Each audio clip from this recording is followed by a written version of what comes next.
Hey everybody, this is Erico and I am back again on your computer screens. Hope you guys are doing fantastic. Why?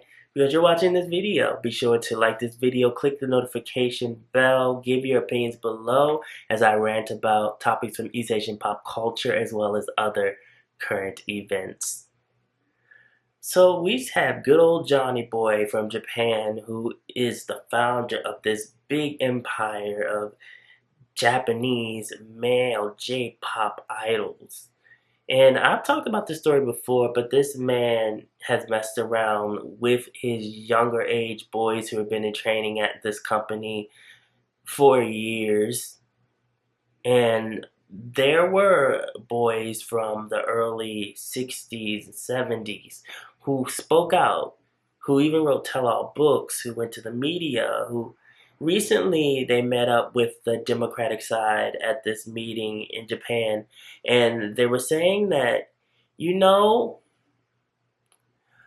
we have been speaking out for years.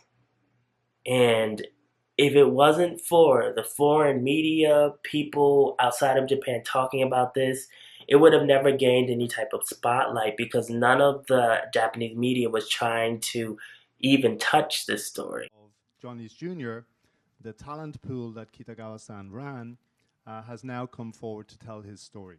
Statement or to come themselves and answer some of the charges that have been made. They have declined. 当時僕は中学校3年生で愛知県の実家で暮らしていたので、その後も仕事があるたびに東京に行きました。仕事は夜遅くに終わることもあり、ジャニーさんのマンションに泊まることが何度かありました。初めて性行為を受けたのは2012年3月、中学を卒業する直前だったと記憶しています。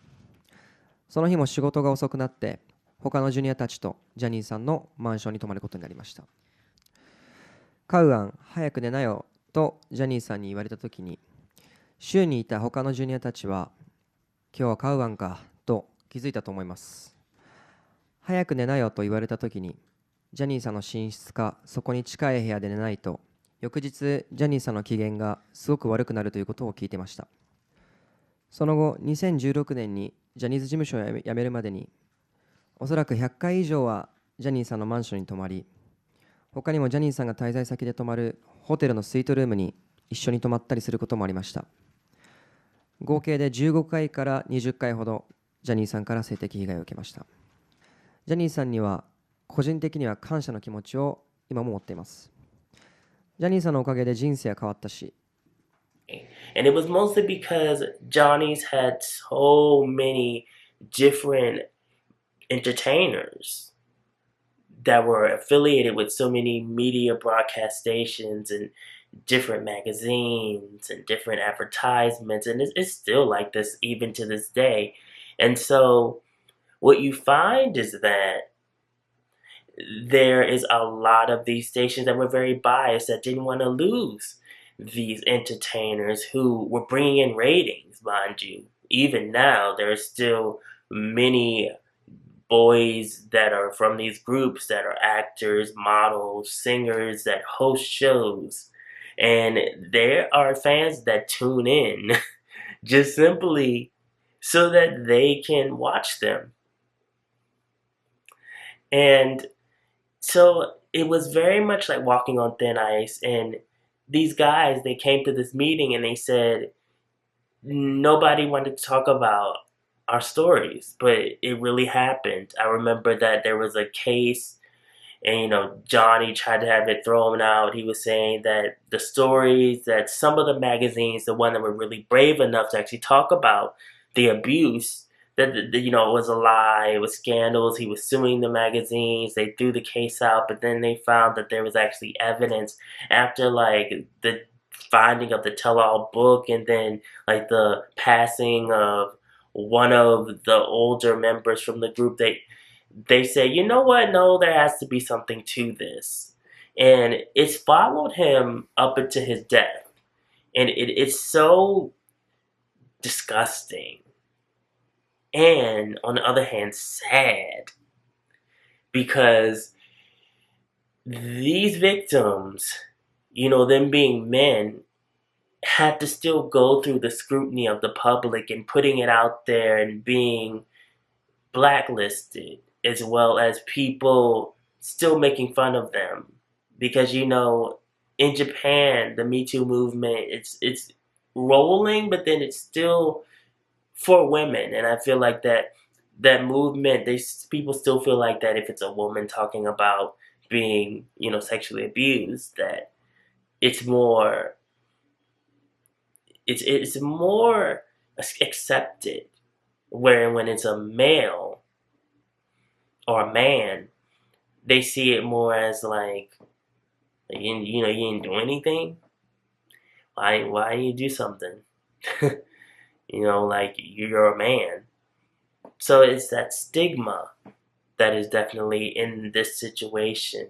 But I was happy to see them and for them to come out. And the president currently of Johnny's and Associates did file an apology. But it is just like looking at, you know, the white woman that did what she did to Emmett Till, and it's like, is a sorry really going to cut it at this point? The damage is done. The damage has been done for years. It's scars that will never heal. I'm happy that they look so good though. Like they look like they still could be in a group. And then they're in their late 30s. They look fantastic. I hope that, you know, that they are able to live their lives. They're able to sleep at night. They're able to find happiness. Maybe they did when they found out that that man finally croaked. Because it didn't make any sense that this went on for so long and that it was swept under the rug or people ignored it and just felt like, well, you know, Johnny, it's Johnny. This label is such a big thing that we really don't want to step on his toes. We really don't want to lose our money makers. Forget the feelings and the mental psyche of these boys that are coming out and saying what they said. It is what it is. I do hope that in the future that there's more care taken when it comes to these types of instances and situations, and when people come out about being abused, because it's not a one-time thing. A lot of the times it continuously happens, and the person that's doing it kind of cohorts, you know, the person into it, and then they have those wounds and the mental problems, and they have to learn how to deal with it and, you know, kind of just live past it.